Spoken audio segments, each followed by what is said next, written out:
right? So then I'm thinking, I can't give this to her. I consulted my attorney, and my attorney said, you need to respond to Jody Biondi and say, I played that as part of attorney-client privilege.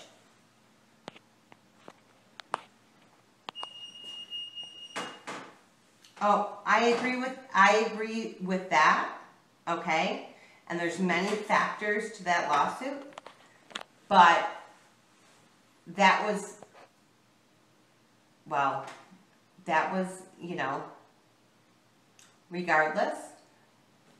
I'm getting ready to go to camp. I volunteered a summer camp for the summer, okay?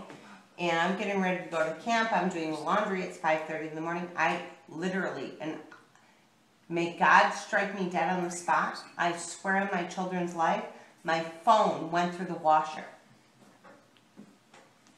And Dan tried to turn it over, okay?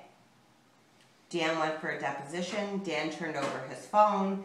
Dan turned over everything he had. They couldn't get it off of his phone. No.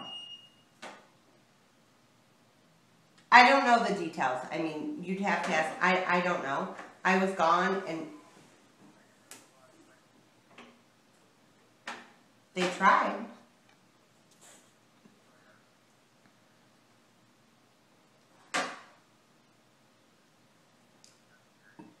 He went to court. Like, they took his phone. He went for a deposition. Oh, no, they did. They took private conversations I had with Dan off the phone. They took my text messages. You know, I'm not sure why they couldn't retrieve it or how whatever.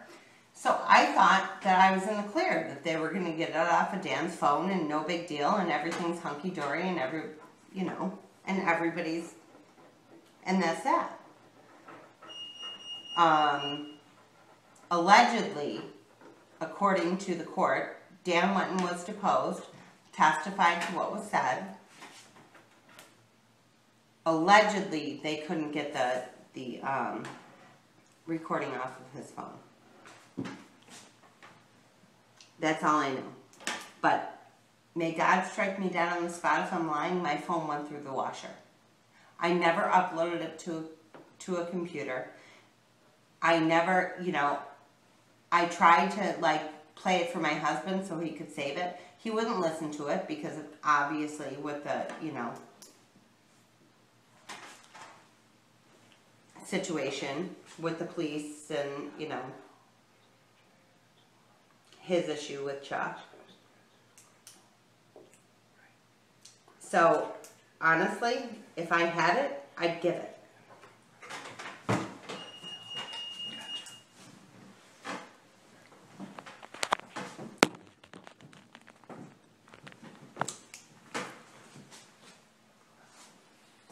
Oh, believe me.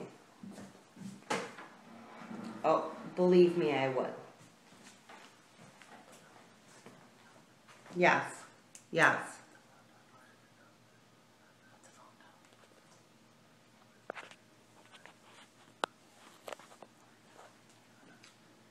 Oh, yeah. I was deposed. I testified. I testified to exactly what I remembered.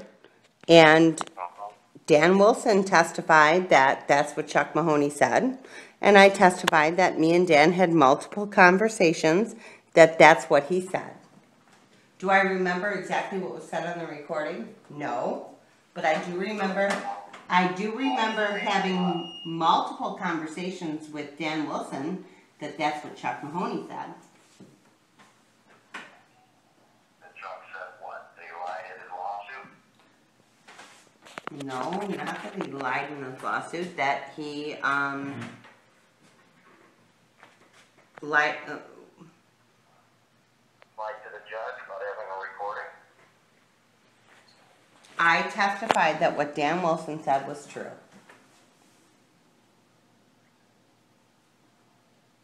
That what? Except that you do know there's a gag order in the depositions, Dan. There's a gag order as far as you misinterpret, and the transcripts can't be released. Parties can talk about it. They can? Are you sure? Yeah. That Bill talked about it. It's not prevent him from talking about it. Transcripts can't be released. Oh, I thought there was a gag order in all depositions. My understanding of the gag order extends to the releasing of the depositions because there was a concern that Chuck Mahoney would use them against people. Excuse me, I'm losing my voice. Well, no. What I was under the impression was that there was a gag order in all depositions. So that I didn't think that I could talk about, or anybody could talk about what they were supposed to. But I'm not sure, I never read it, so. And I'm not a lawyer. I played that tape for the lawyer so she had the knowledge, okay? I didn't know it would come to this.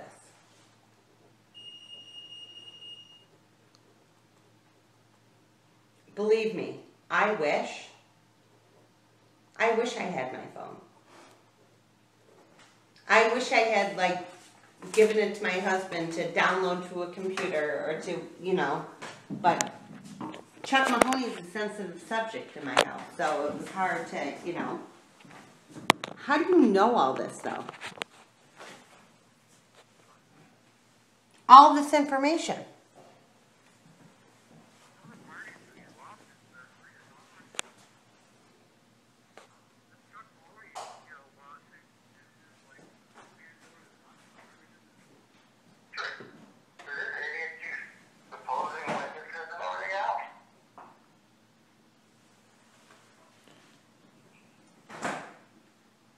Yeah, but, I thought that this was all, current litigation. Like, when you stood up and said that, I was shocked. Like, how would people know this? I talked to Laura Heater about it today.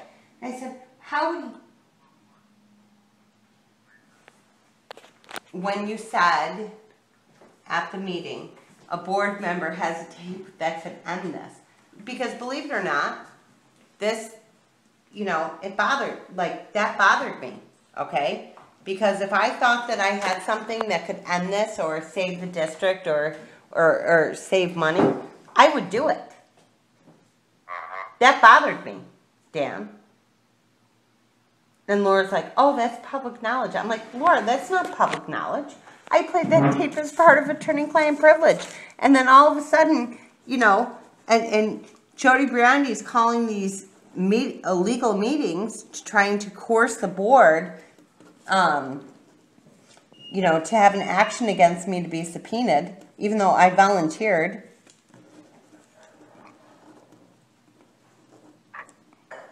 Volunteered to what? I volunteered. I said, you don't have to have the board take a vote to subpoena me.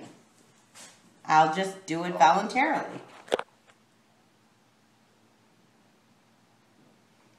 But, as an attorney, like, how are you interjecting in other cases?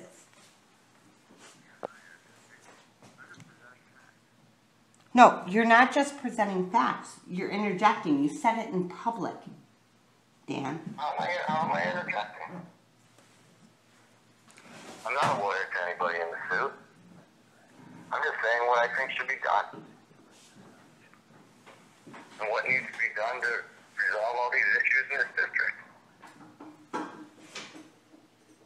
Okay, so you think that that's what needs to be done to resolve these issues, but this is an ongoing lawsuit. As an attorney... What needs to be? Don't put words in my mouth. What do you mean? What did I say? What needs to be done? What do you mean what needs to be done? Well, I can't tell you what you said. I only remember, I'm only going off my memory. I never watched the video. I never watched the transcript. So I don't know. I just know that, when you stood up there at that meeting and you said, you know, there's a board member that has information that can make these lawsuits go away.